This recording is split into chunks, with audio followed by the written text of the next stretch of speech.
Tropical Quest. Al Cintron on the fan. The number to dial in 877-337-6666. Now, switching gears for a second.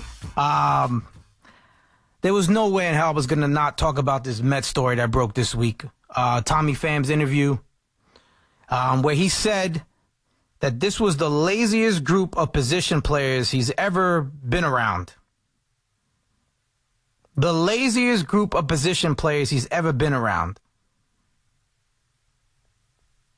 Now, he did praise Francisco Lindor, Brandon Nimmo, and Pete Alonso. But in the story, he said he noted how teammates played games like pool in the clubhouse, how often they played it. Now, you notice who's not mentioned in there as a hard worker or somebody he respects is a guy that I mentioned that multiple people have told me is the issue, and that's Jeff McNeil. And I know some people don't want to hear that because they love their squirrel. But Jeff McNeil came out and responded to what Tommy Pham said. And he said, guys are super professional around here. We go about our business and everybody comes ready to play and does what they need to do. It's funny because the Mets this season have not come ready to play for most of the season. The season was over in June. And you, Jeff McNeil, stunk it up most of the season. Until lately, you've come around and stepped your game up. Now, I have nothing against Jeff McNeil personally. I don't know the man. I think he plays hard when he's on the field. I don't know about his work ethic off the field or behind the scenes.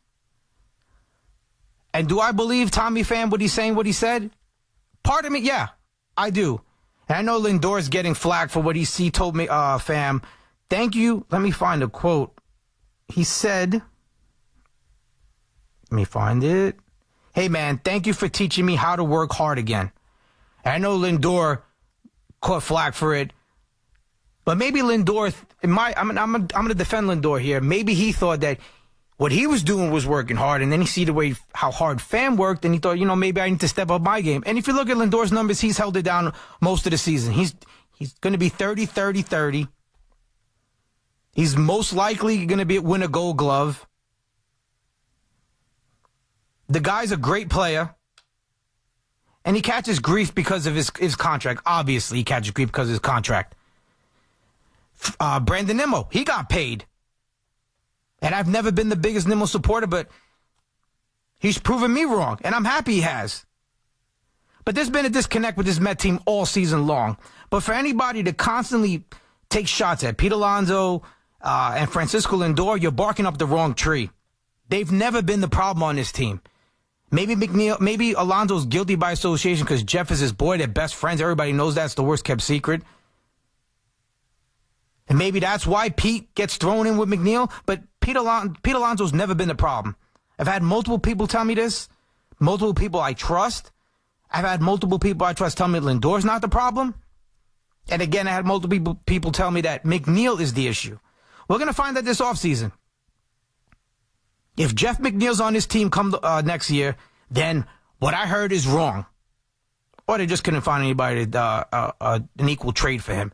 But with the emergence of Vientos, with Beatty finally awake, with Mauricio on the squad, Alvarez, you got the 4 baby Mets. They should have been together a long time ago on this roster. Long time ago.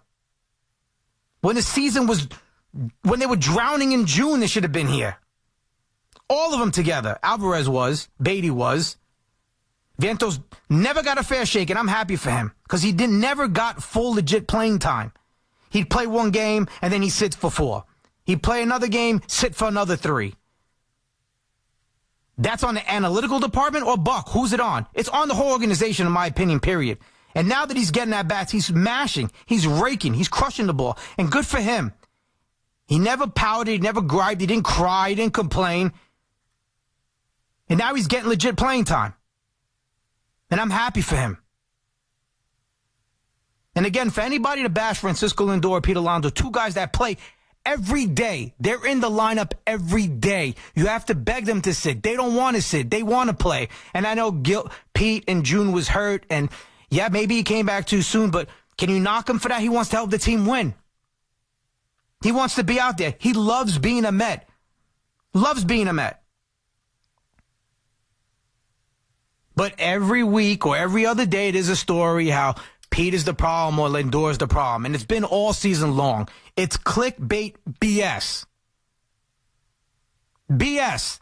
It's pathetic.